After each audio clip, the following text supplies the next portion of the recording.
একদিন গভীর রাতে এক যুবক অয়ন নির্জন রাস্তায় হেঁটে বাড়ি ফিরছিল। রাস্তার দুই পাশে ছিল ঘন বন।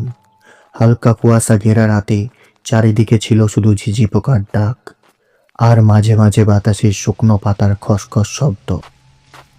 কিন্তু সেই রাত অন্য কোনো রাতের মতো সাধারণ ছিল না। রাস্তায় হঠাৎই অয়ন দেখতে পায় এক পুরনো ধুলো ভরা শিকল। শিকলের চারপাশে কুয়াশার মতো এক অদ্ভুত ধরনের আলো ঘিরেছিল। কৌতূহলী হয়ে সে শিকলটি তুলে নেয়।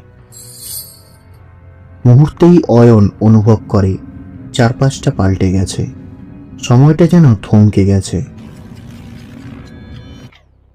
কিছুক্ষণ পর এক ভয়ঙ্কর হাসির শব্দ শোনা যায়।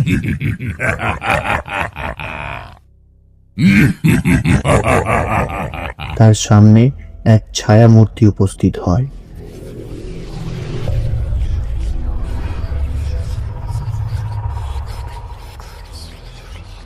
সেই মূর্তির মুখ অস্বাভাবিক লম্বা, চোখ দুটি রক্তের মতো লাল।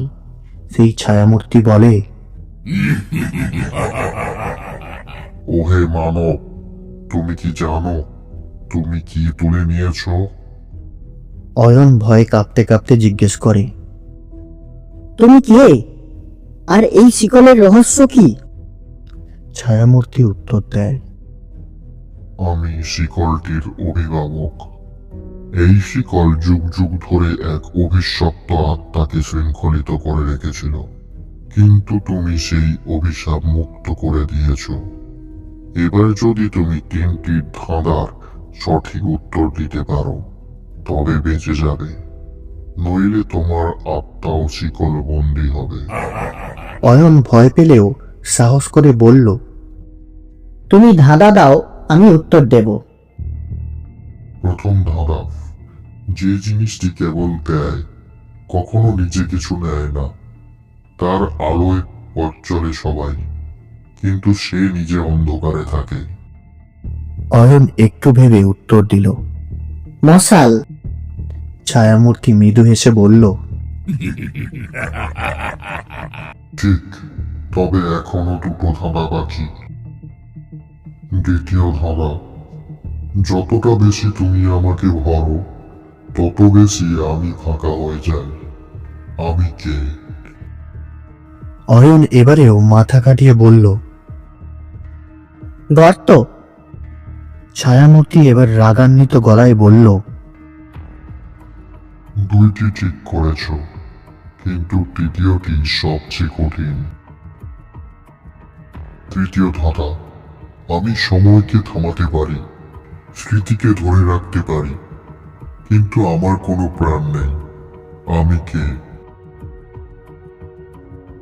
অয়ন ঘামতে শুরু করলো। সময় শেষ হয়ে আসছে। অবশেষে সে উত্তরে বলল, ছবি।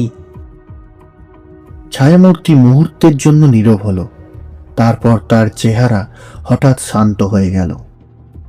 তুমি তিনটি ধাঁধার সঠিক উত্তর দিয়েছ, তুমি বেঁচে গেছো। তবে সাবধান, এই শিকল যেন আর কেউ না ছোঁয়। একদিন অভিশাপ আবার ফিরে আসবে। মুহূর্তেই ছায়ামূর্তি অদৃশ্য হয়ে গেল, আর শিকলটি নিজে থেকেই মাটির নিচে হারিয়ে গেল। অয়ন সেই রাতের ঘটনা কাউকে বিশ্বাস করাতে পারেনি, কিন্তু সেই দিনের পর থেকে সে আর কোনোদিন রাতের পথে একা হাঁটেনি। এই গল্প আমাদের সতর্ক করে দেয়, কৌতূহল অনেক সময় বিপদের কারণ হতে পারে। বন্ধুরা, ভিডিওটি ভালো লাগলে ভিডিওটিকে লাইক এবং চ্যানেলটিকে সাবস্ক্রাইব করবে। দেখা হচ্ছে আরো একটি রোমাঞ্চকর গল্পে।